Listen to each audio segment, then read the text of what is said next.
Of course, I'd like to start with thanking the organizers.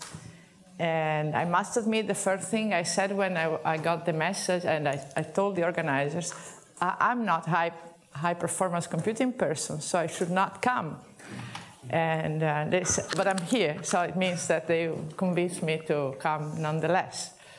So this means that the talk will be about core methods rather than high-performance computations.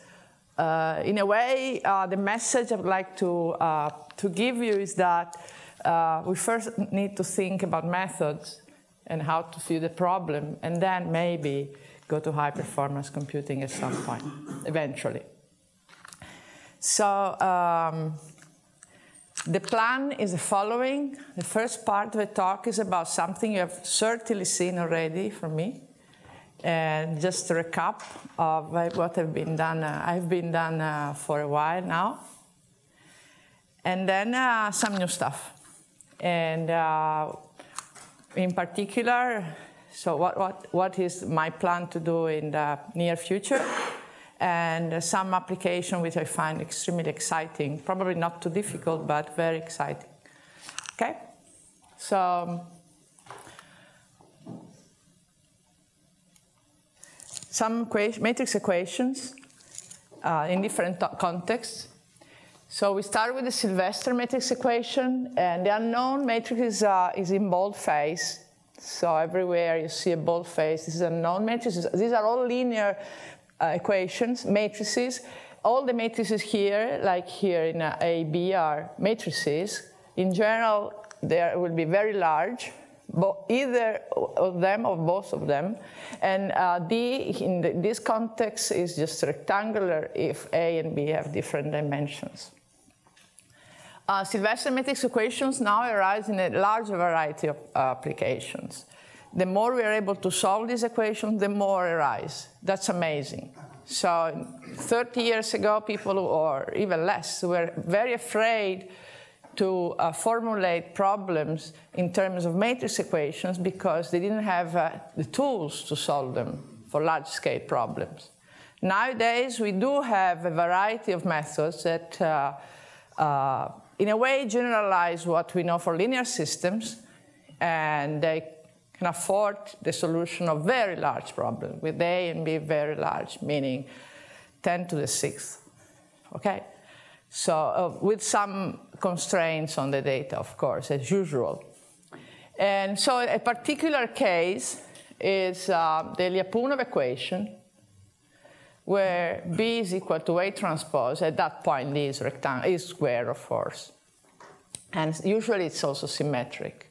But it's not necessary for the algorithms D to be symmetric. You can handle the situation anyway. So an hypothesis, typical hypothesis for things to work is that A has eigenvalues on 1/2 the complex plane.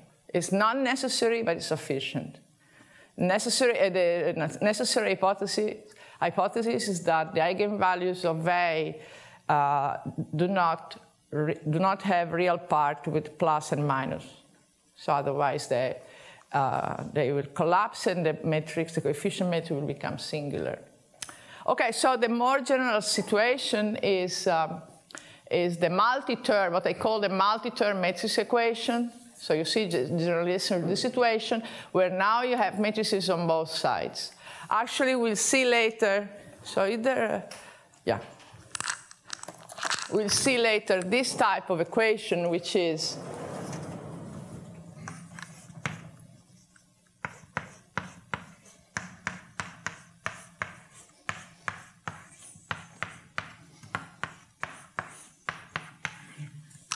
a generalized Lyapunov equation. And of course, is one of the possible examples here. This can have several terms, and the more terms, of course, the more difficult. And I will show a couple of examples in application where these naturally arise. In the 1970s, This was considered only of theoretical interest because there were no applications leading to this. Now there is plenty. So it's really interesting to see how we can solve these problems. It's very difficult to find a general method to solve these problems here because the coefficient matrices may have very different properties. So most methods, we'll see, are ad hoc depending on the problem. Okay. So I refer here to a survey article I wrote for Simon Review a couple of years ago. So there are more equations, in particular this typical system of linear equations. Now we have 3 unknowns here. It could be also 2 by 2, a system of 2 equations, 2 unknown matrices. And these naturally arise in the discretization of Stokes equations, for instance, or in a linearized version of the Navier-Stokes equations. So these are not built up examples. These really come from applications. Okay? Another example of nonlinear, now quadratic problem is the Riccati equation, the algebraic Riccati equation. And this is a pretty famous equation on its own as being used and is used in control theory quite a bit. In practice by engineers. It's not just a toy problem. It's really some serious stuff here. And until a few years ago, there was nothing for large scale. That was amazing. So now we can solve the problem. You see here, I put a specific known term, which is typical for dynamical systems. So I'm not putting a strange hypothesis. And now we have ways to solve this problem for large coefficient matrices. I'm not going to talk about it.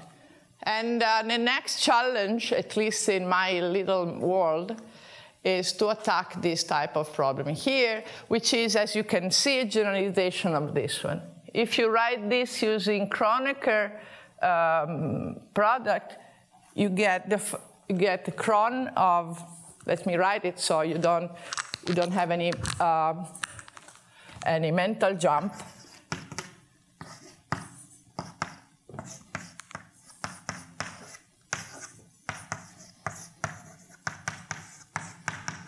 Okay, so this is the same as this one, where I use vectorization of the unknown x. So it's just the same. So if I want to be greedy, I add a term in the Kronecker product and then add the term in the sum. And I get this guy here. So this is the simplest possible example of a tensor problem, a tensor equation. So as Danielle told us a few weeks ago, 50% of the paper in SciMax are on tensor problems. So that's the next challenge in general. So, and they, again, start to come from different applications. People are less afraid of formalizing their models in terms of more difficult equations because we are able to attack them.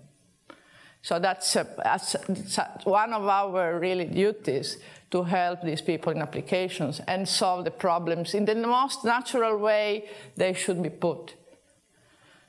Okay?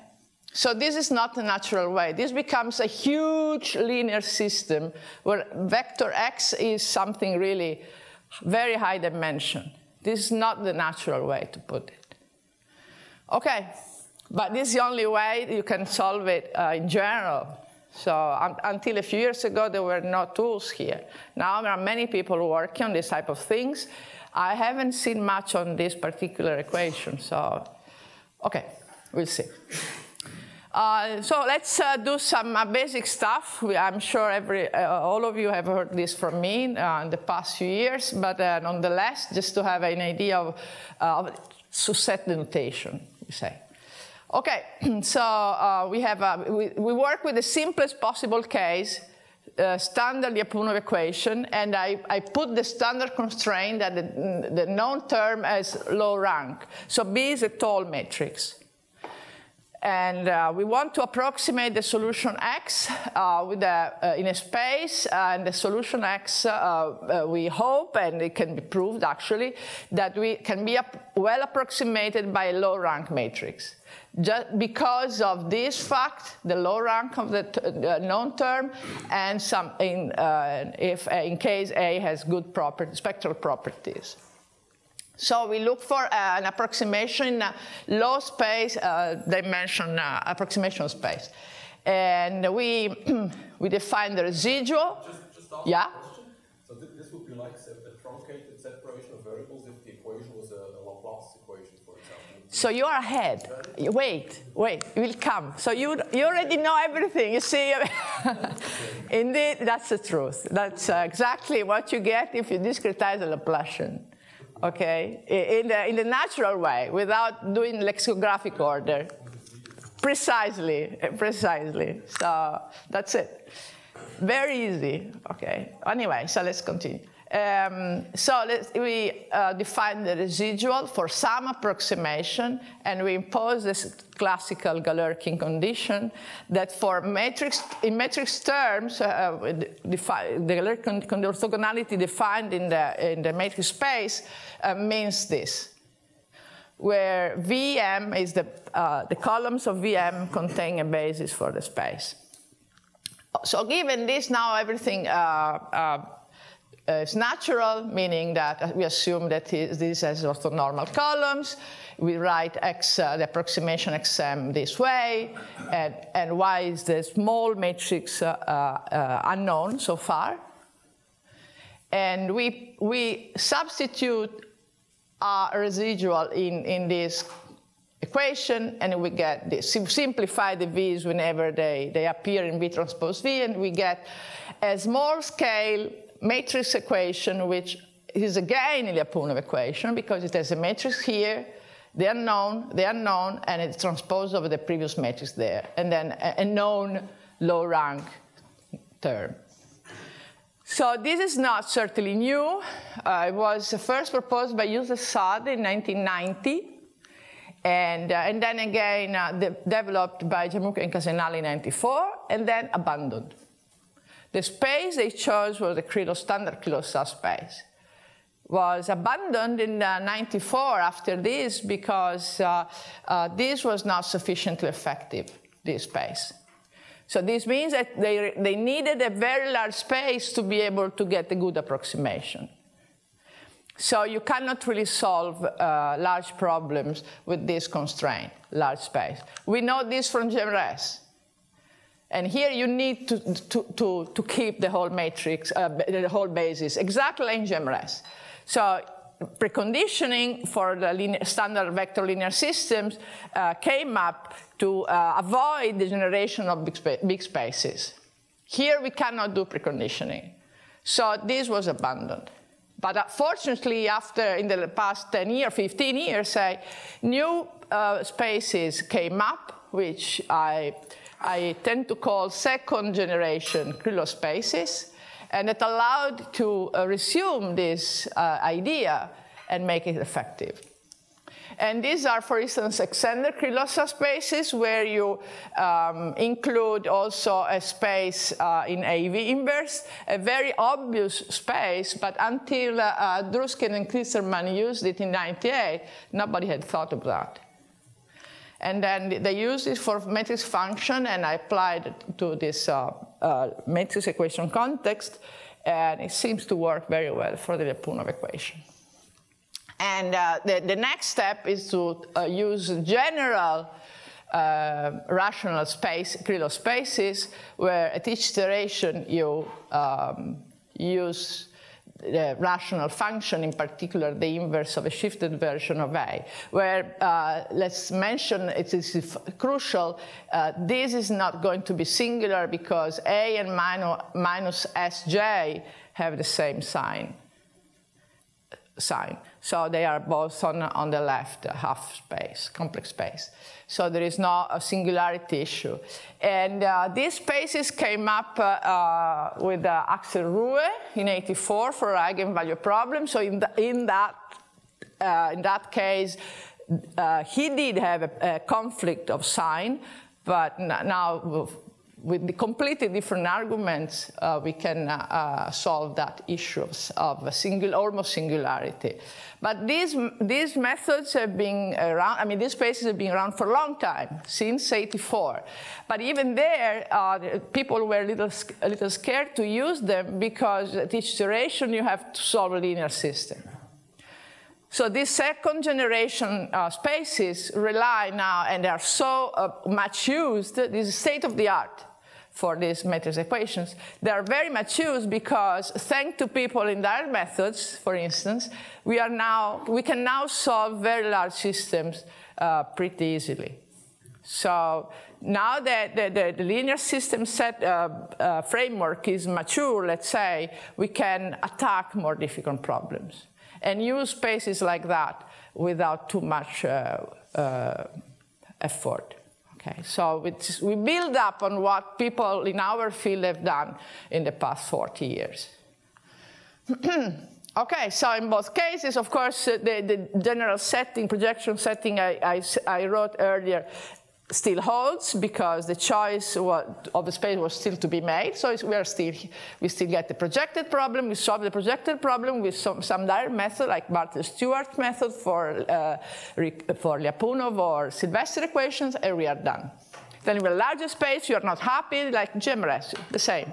We are not space. With larger space, we solve the projected problem, and so on. All the technical issues can be handled. Okay. So let's go to the multi-term linear matrix equation. And as I said, they arise in many places. And the typical way of handling this still in many settings is to transform the equation in a standard vector linear system using Kronecker form. This makes the dimension explode, because the dimension of the matrix coefficient will be the product of dimension of the two matrices.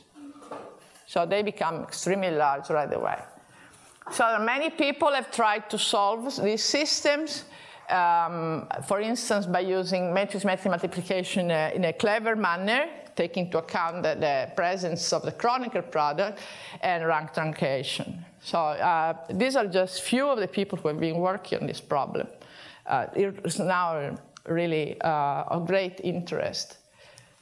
Okay, so alternatives to using the vector case is projection onto rich approximation space, and we'll give you a couple of examples. Compression to two-term matrix equation, try to couple pieces of the terms so that you see this as a Sylvester equation, and also splitting strategies, classical splitting strategies that can be done in an also clever manner. So there are different directions. As I said, there isn't a single method because the coefficient matrices may have very different properties. Not necessarily the A's from the B's, but also the first term from the second term. So it really depends on the problem. Okay, a couple of examples. One is one Martin just mentioned. So let's assume we have a convection diffusion equation here with a separable coefficient. That's key. Otherwise, it will not work right away. So the phis and the psis are separate functions. And this is a Laplacian, of course. This is a first-order term in x and first-order term in y. So sufficiently regular function. And a uniform grid, say a rectangular or something that can be transformed in a rectangular. For instance, there are transfinite transformations that can transform stranger domains in 2D domains into rectangles. And you can get discretization of this and get matrix equation by using finite differences, of course. Isogeometric analysis is the hot topic the last 10 years. And magically, they come up with matrix equations. And spectral method and others. So what you need to get to matrix equation is a Kronecker basis in the discretization. So what you get, if you discretize, in a proper manner, and it's the following.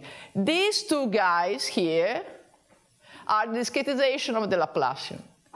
So the T1 matrix is the discretization of uxx, the second derivative of u in x. So it's a tridiagonal matrix with 2 and -1 and -1. The same with T2. And it discretizes the second order derivative in y. So everything this is on the left of this matrix U has to do with the x derivative, and whatever is on the right has to do with the y derivative. It looks complicated, but it's very simple. Really, I mean, you write down things. You don't need to do lexicographic order. Forget about lexicographic order. Just write your matrix, think of finite differences, you write your discretization, and you never put all the columns together after one. You just leave your matrix U as U computed at the nodes, and you get this. This was known in the 60s, and it's in papers from people discretizing equations. And immediately afterwards, I said, okay, we cannot solve this problem. Let's do lexicographic order. That was the 60s, 1960s.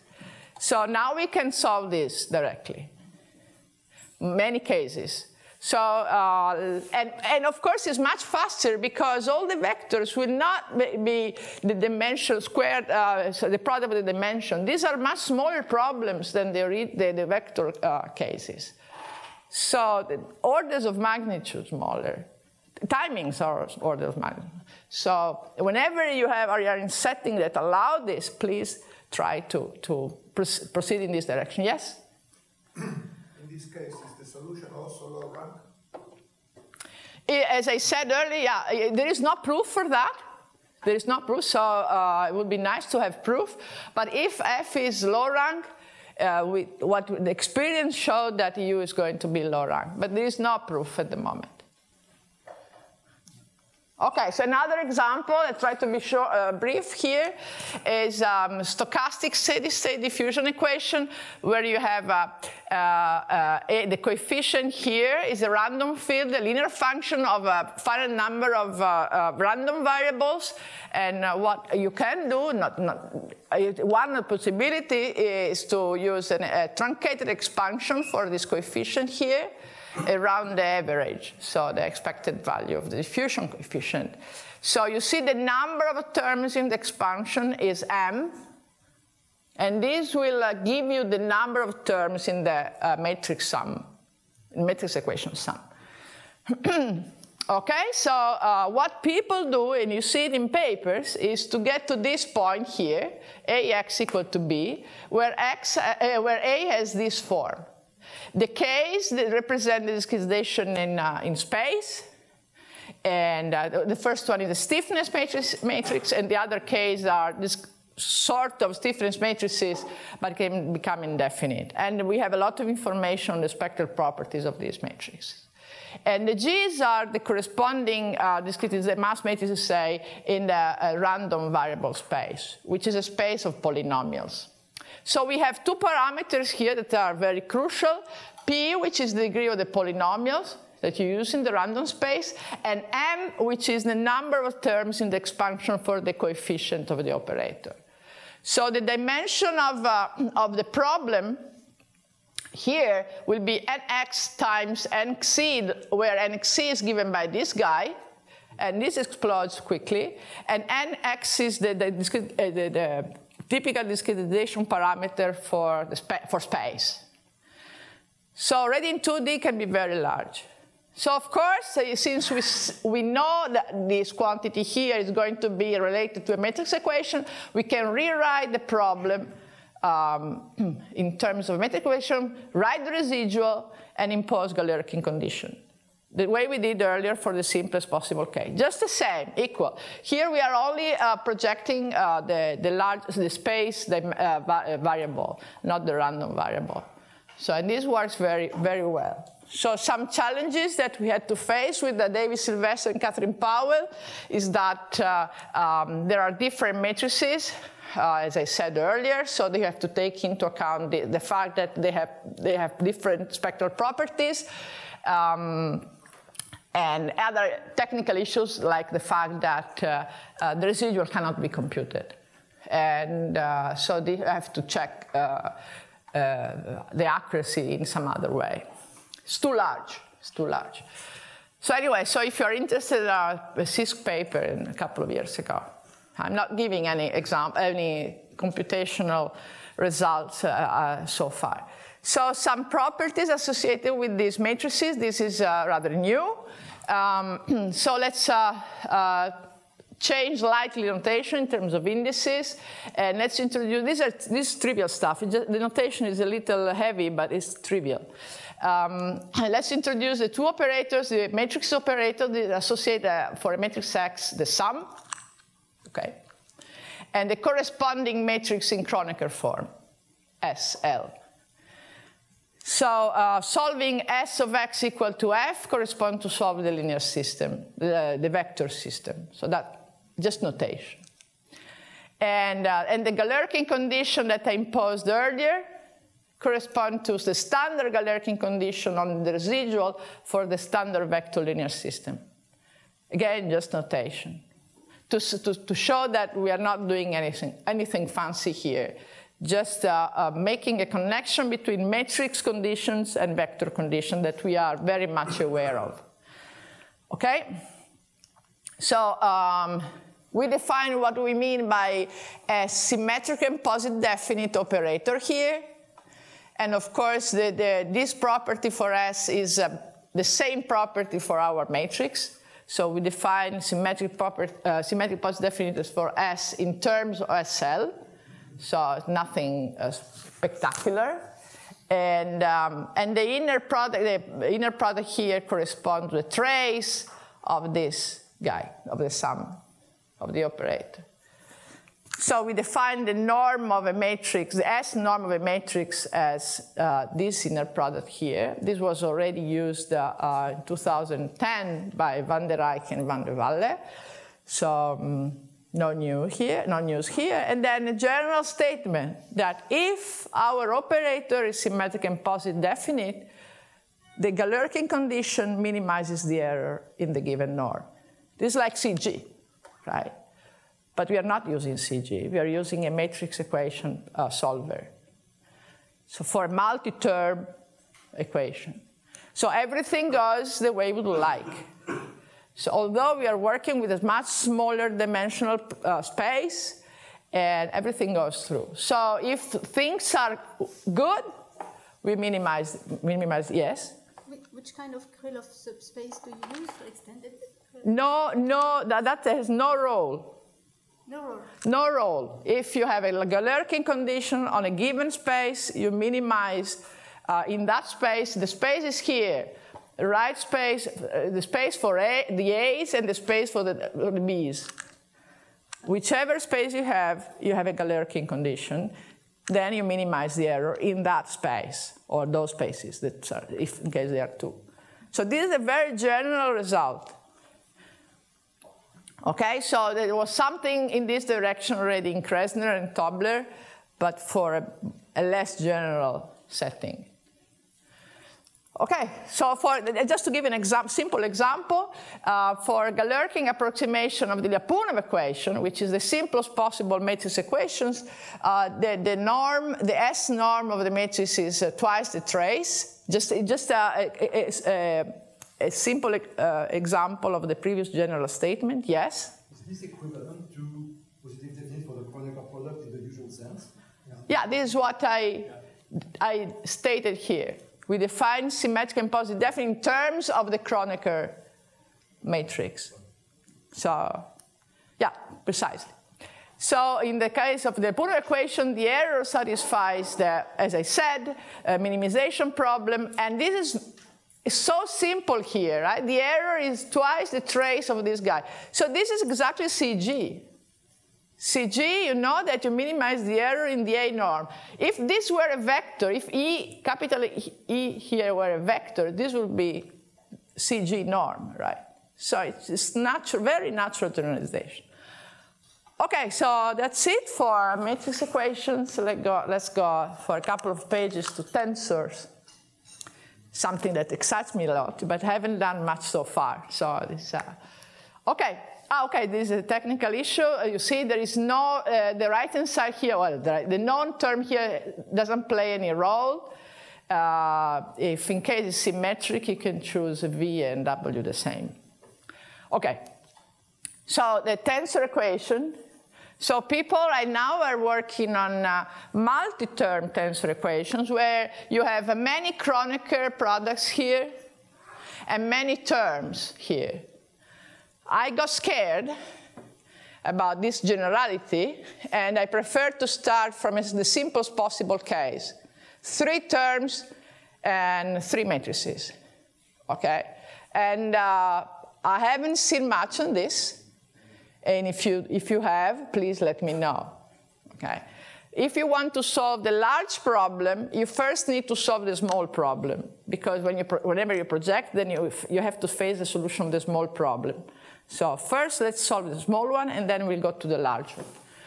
So, okay, so for this very special case, you see the matrices are all the same, they are just put in different places. We have a result that says how to solve the problem. So this can become really large. This is n to the cube, right? This matrix is n to the cube. So if written in the vector form, this is crazy. Okay? But then you don't need to do that, because you can, for each k from 1 to n, so for the third term, you can solve a sequence of matrix equations. So this means that you only work with something of order n, which is one of the dimensions. Again, this is the simplest possible case, but I haven't seen this. So it's easy, but I think it's worth mentioning explicitly. Your operator up there is completely symmetric in all terms, but your proposition picks A and H and singles them out compared to N. So that's not symmetric. Right, so okay, let me go 2 slides further, and then we'll make comment on this, okay? An example with completely random data, A, H, and M are random, okay? So just these different values of n, 25, etc. And this means that for the largest case I tried, this gives 1,700,000 unknowns, and this is going to be full, because these are random full matrices, small matrices. So you cannot really form this guy here in any way. And it took me 6 seconds to get the solution. So these are really needed. On my computer there. Yeah, no high performance. I told you, no high performance computing here. Okay? We'll need high performance computing for the more difficult problem. This is easy. So to answer Volker's question, the same proposition holds for more general cases. So you can change some of these matrices without any alteration in the result. So because I use the non-symmetric approach for the solution. But the aim is to go more as general as possible, okay? So this holds, of course, this means that you see the red matrices, you first collect in X, and then you solve. So that's why they have to be the same H, but you can change all the other matrices. You have 2 matrices have to be fixed, H and M, at least for this particular proposition. The next talk I'll do on the topic, maybe I will have a more general result. Yeah, but the point is making is that if you have a symmetric possibility matrix, you're not going to use the embrace and CG. I would like to attack the non-symmetric case and use the generalize. I'm sure you can do better if your problem is symmetric. I'm sure. I will refine the result, or you will refine if you're interested. Something is not written down, so please do not jump on it. Or if you do, just let me know, okay? Be kind. Okay, so that's it. That's where I am, okay? So we end, I finished the talk with an application. Nothing spectacular in terms of mathematics, but nice results and nice pictures, okay? And I was very excited because we see the use of matrix equations instead of vector equations. Okay, yeah? Who is Andy? No, it doesn't, but I didn't want to insist. So say again the question then. Up there, the operator is completely symmetric in A, M, and H. Not necessarily, because here H is the same H. It's not circulating. It's not circular, if this is what you're meaning. Oh, I see. It's not symmetric. Eh? It just looks symmetric, but it's not. Does this answer now? No, it's fine. Go ahead. So that, again, I mean, it's not the most general situation. It's just the one possible thing, okay? So I'm happy this is intriguing for you as well, the way it is for me. Can you relate this to the... Who is speaking? Eh? Can you relate this to the 3D Laplacian? Yes. Yes. The 3Ds, and they could be the same matrix, right? So the 3D Laplacian is the simplest possible case, but then that is solved differently. It's even easier. The M's and the H's are identity matrix there. So this is more general in a way. Yes? The question. So the matrix is not necessarily diagonalizable, right? So the hypothesis we have is that this is possible. This eigendecomposition, but this is the only matrix that has to be diagonalizable. Right. And maybe it's a constraint. I mean, maybe it can be relaxed.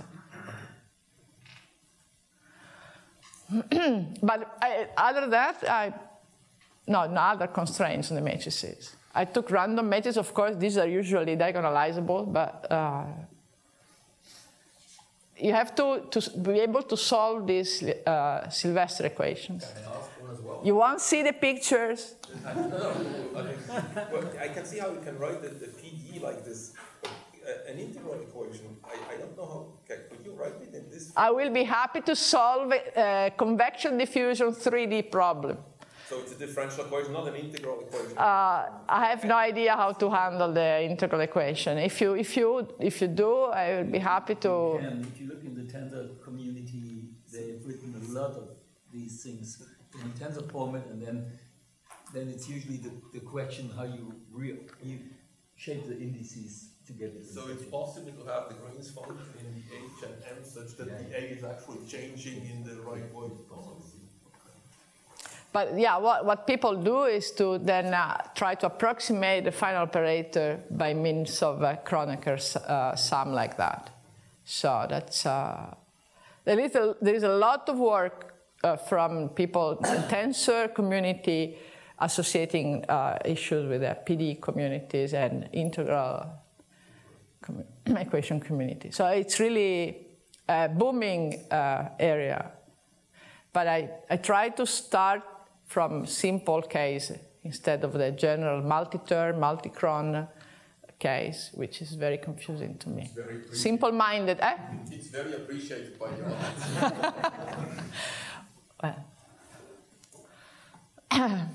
Ozelet probably wouldn't appreciate, but okay.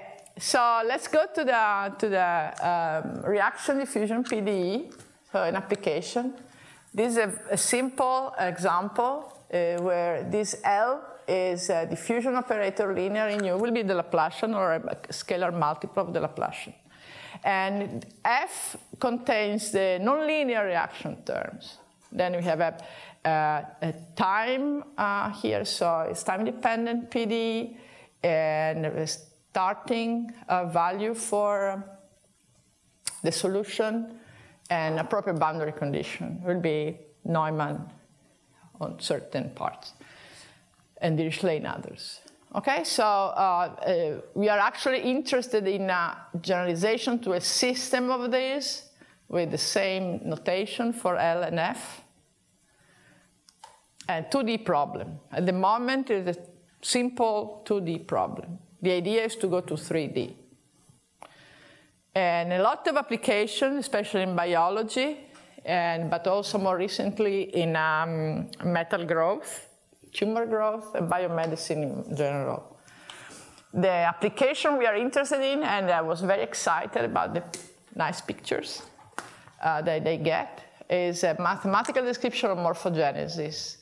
And the coupling between these two terms here, in the long run, is such that the solution the value of the solution distributes in very nice patterns.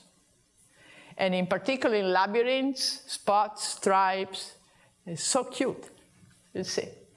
So this is called the Turing instability. So you start from a stable setting, your initial data is a stable setting with a small random perturbation. And as time goes by, the solution leaves the stable pattern and does something completely random, and then after a long time, it stabilizes to a different solution. And this is the pattern we are interested in. Just amazing how it happens. Okay, so the problem is stiff because of the presence of the linear and nonlinear terms. So this affects the time discretization method you have to use, and also the fact that there is a constraint, a time step for stability reasons. So these are fundamental constraints that you have to take into account when you choose the method to solve the problem. So the pattern I mentioned earlier is only visible after a very long time. So you need to use a method that is able to maintain stability for a long time, considering that you need to use small time steps.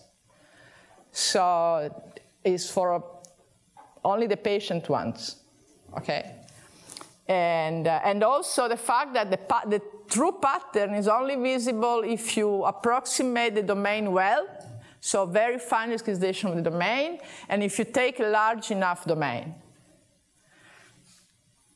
And all this I'm going to show comes from a recent paper with Dottili and Sgura, two collaborators in Apulia, in Lecce, who are the expert in the field. I'm not, as you know. But I'm very happy about the application. Okay, so if you semi-discretize in space, and L is a scalar multiple of the Laplace operator, then you have that L of u is approximated by A times u, where A is the Laplace discretization, and you get this type of vector differential equation, ordinary differential equation. And the same for the two equations here. The key fact that since we are interested in a simple domain, the pattern will appear in the domain, but you can just take a square or a rectangle.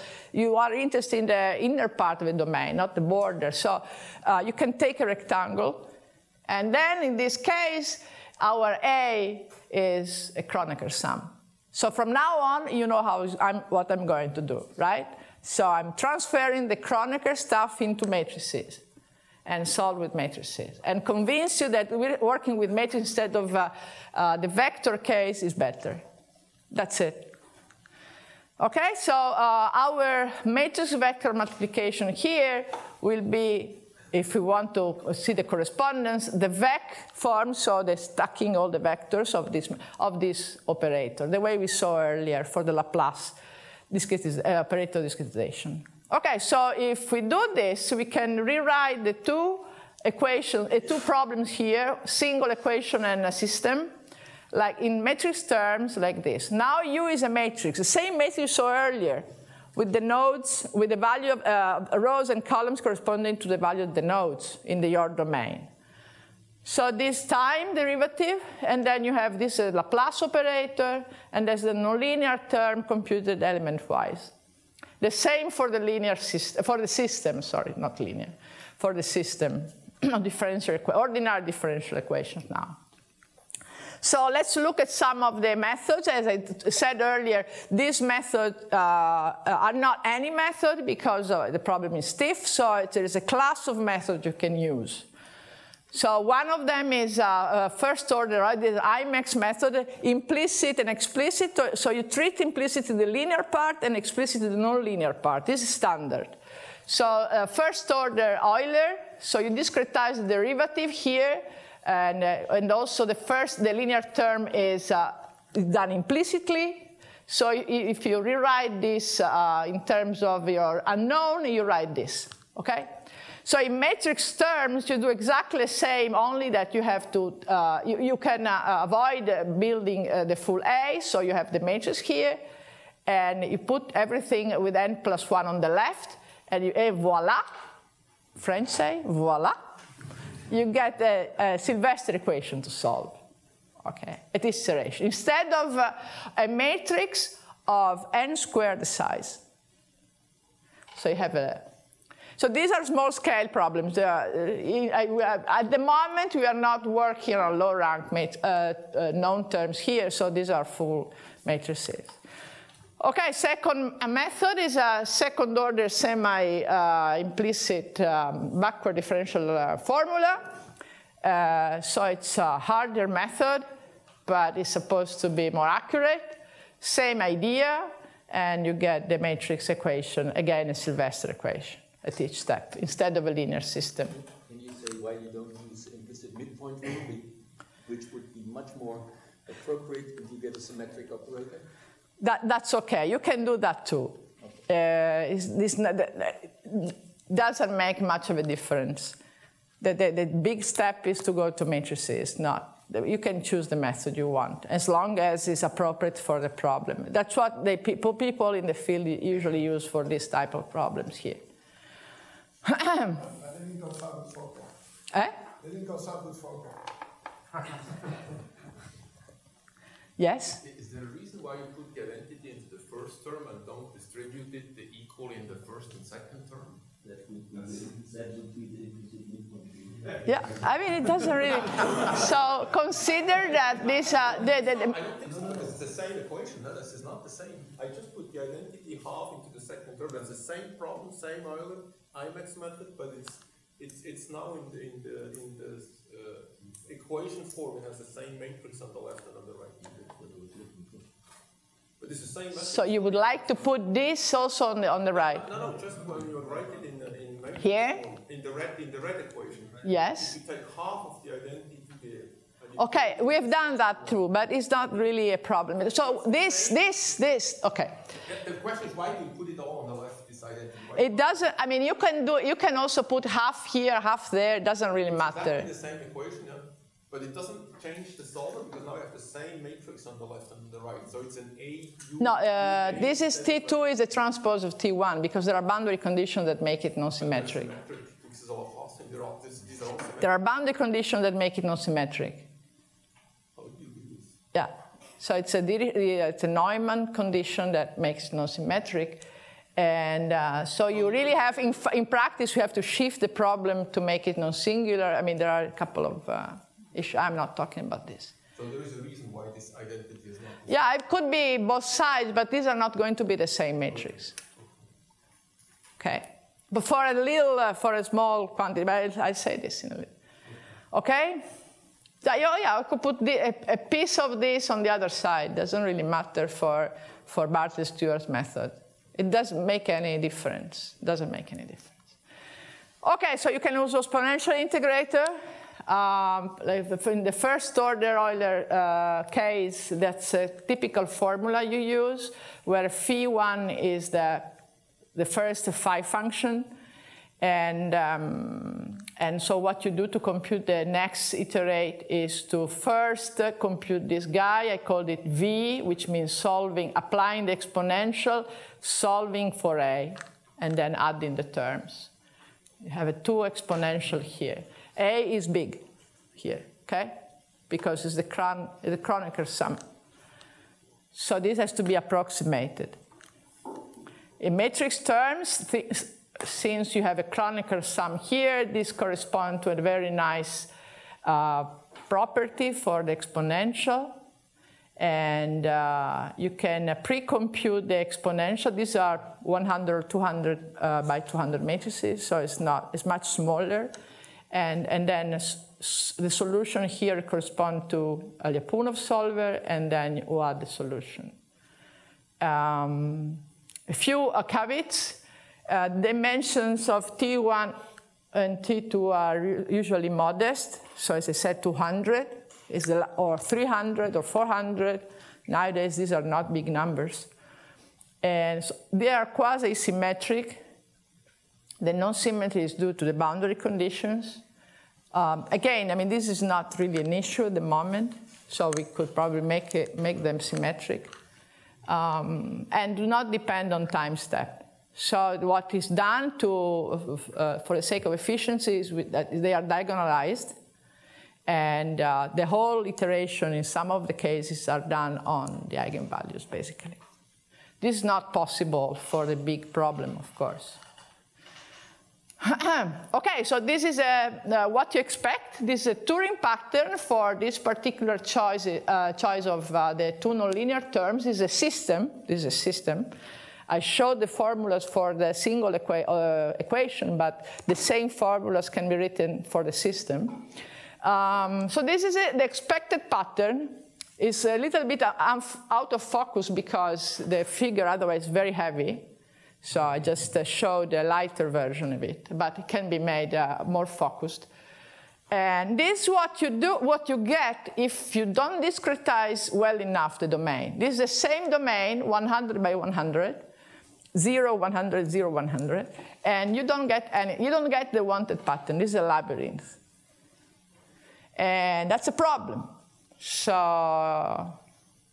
and then what happens if you take a smaller portion of the domain. So you are able to discretize well and to capture the pattern, but the local pattern, but this doesn't give you the right picture, right?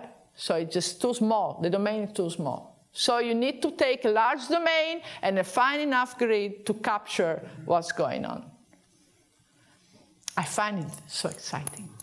So silly, but. Okay, so a more serious example with comparison. This is another pattern.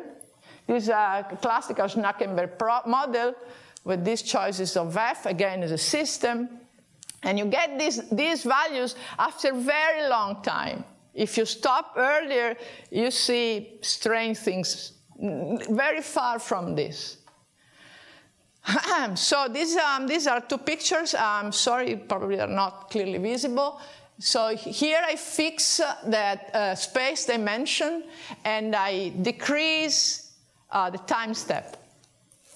I decrease the time step. And we see that the best method is Euler, the matrix Euler, and the lowest one. And then we have the second order IMAX method in terms of CPU time. And then the blue is ADI, which is a matrix version of the standard vector iteration that solves in X and Y the two space dimension one after the other, okay, for the differential equation. And still getting expensive. And the exponential method, the matrix exponential method is too expensive at the moment. It's first order, so probably that's also the reason. And here instead I fix the time step and increase the dimension of the problem. And we get exactly comparable results in terms of performance of the various methods with the Euler method, matrix Euler method, getting the lowest timings. Okay, so conclusions. So I believe that working with matrix equations can give advantages over vector cases whenever the problem allows it. And of course, as I said, the efficiency of matrix equations relies on the maturity, let's call it, of linear system solvers, and we need to thank the audience here. And outlook. So the idea is to solve the nonlinear time-dependent problem using DIME, which is a projection method for nonlinear problems. And it was created by Sorensen and one of his former students. And 3D time dependent. This will give rise to tensor problems for the ODE problem we just saw. And tensor equations in general require new thinking, I think. There's most methods now for general tensor equations work with alternating least squares. I'm not sure this is the right path. Okay, so in case you're interested, you can visit my webpage. Thank you very much.